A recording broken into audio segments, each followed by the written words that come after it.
चल रही थी तो माननीय जजेस ने वहीं पे ये बोला कि ये हमारे जो एडवोकेट साहब है रिस्पेक्टेड जेएसआई दीपक जी, इन्होंने बोला कि सर 8 जुलाई तक तो सर काउंसलिंग हो जाएगी, फिर कैसे? तो उन्होंने बोला कि सुप्रीम कोर्ट के पास असीम शक्तियां हैं, बहुत सारे आर्टिकल सुप्रीम कोर्ट को ऐसी सुप्रीम पावर देते हैं कि वो किसी भी मैटर को कभी भी उठा के जज कर सकते हैं, चीजों को रिवर्ट कर सकते हैं। इसीलिए शायद सुप्रीम कोर्ट को हमेशा बोला जाता है सर्वोच्च अदालत है। तो सुप्रीम कोर्ट के जजेस ने ऑन रिकॉर्ड ये बोला, रिस्पेक्टेड जज ने ऑन रिकॉर्ड बोला कि बच्चे परेशान ना हो इस चीज से, हम 8 जुलाई को सुनेंगे। अगर हमें लगता है पेपर लीक है तो हमारे पास पूरी पावर है चीजों को रिवर्ट करने की।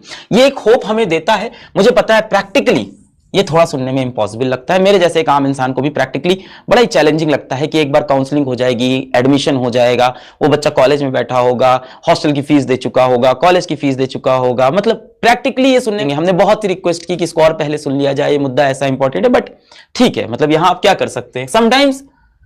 समटाइम्स बच्चों life is practical, sometime it's practical. पर क्या प्रैक्टिकल है तो क्या हम आवाज उठाना बंद कर देंगे? नहीं, हम आवाज उठाएंगे।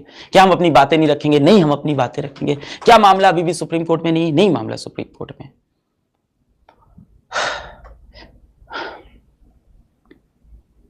3 मुद्दे हैं बड़े बड़े जो मुझे लगता है सबसे ज्यादा नेशनल इंपॉर्टेंस के हैं। ग्रेस नंबर का मुद्दा पार्शली सॉल्व हुआ है कि उन्होंने कहा है कॉन्सेप्ट गलत था, इसको हम हटा देते हैं, और आके खुद बोल दिया। पर उसमें अब यही सवाल उठता है कि बाकी बच्चों को क्यों नहीं अपॉर्चुनिटी मिली जिनका समय का नुकसान हुआ, जो हाईकोर्ट नहीं पहुंच पाए? कहां ब्रोशर में लिखा है कि जिन बच्चों का समय का नुकसान हुआ वो साइकिल पकड़ के हाईकोर्ट चले जाएं? कहां लिखा है? और ये तो गलत है ना, पूरी तरह से फेयर अपॉर्चुनिटी नहीं है। तो ये एक मुझे लगता है एक बड़ा गैप है अभी भी। अगर आप दे भी रहे हैं तो सब बच्चों के लिए पोर्टल ओपन करिए जैसे 2018 में हुआ था। एक ईमेल आईडी बननी चाहिए आपकी, उसकी पब्लिसिटी होनी चाहिए, बच्चों को मौका मिलना चाहिए उसको भरने का। ये सारी चीजें नहीं हो रही है, ये होना चाहिए। ये ईमेल आईडी हम क्यों बना रहे हैं? हम बना के भी क्या कर लेंगे? हमारे पास इतनी शक्तियां ही नहीं है शायद कि हम बना के भी कुछ कर पाए।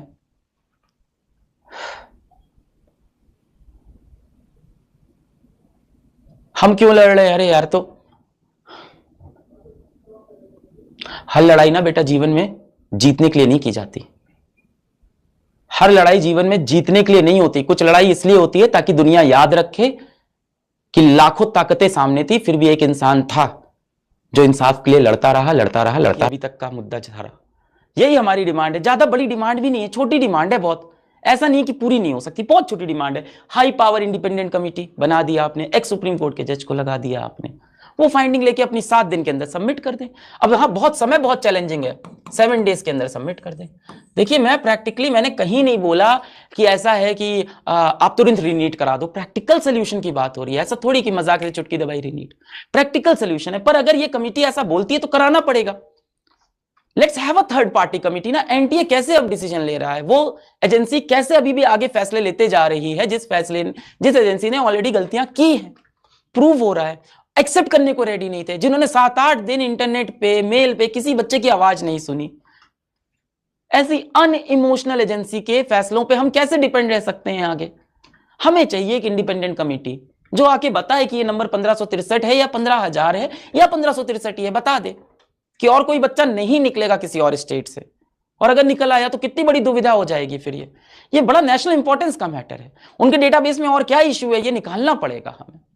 और तीसरा मुद्दा पेपर लीक का है। पेपर लीक के ऊपर माननीय सुप्रीम कोर्ट ने खुद जजमेंट दे दिया, बोला 8 जुलाई को इसको हम सुनेंगे, और अगर 8 जुलाई को सुनने के बाद भी हमें कुछ फील होता है, भले ही तब तक काउंसलिंग एडमिशन हो जाए, तो हमारे पास सारी पावर है। भारत के बहुत से आर्टिकल्स ने, कॉन्स्टिट्यूशन के बहुत से आर्टिकल ने हमें ये ताकत दे रखी है, सुप्रीम पावर, कि हम चीजों को पलट सकें। पर उसमें मेरा प्रैक्टिकल फीलिंग ये है कि एक बच्चा कॉलेज में एडमिशन ले चुका, कपड़े खरीद चुका, बैंक से लोन ले चुका, अपने घर से मूव कर चुका, हॉस्टल ले चुका, कोई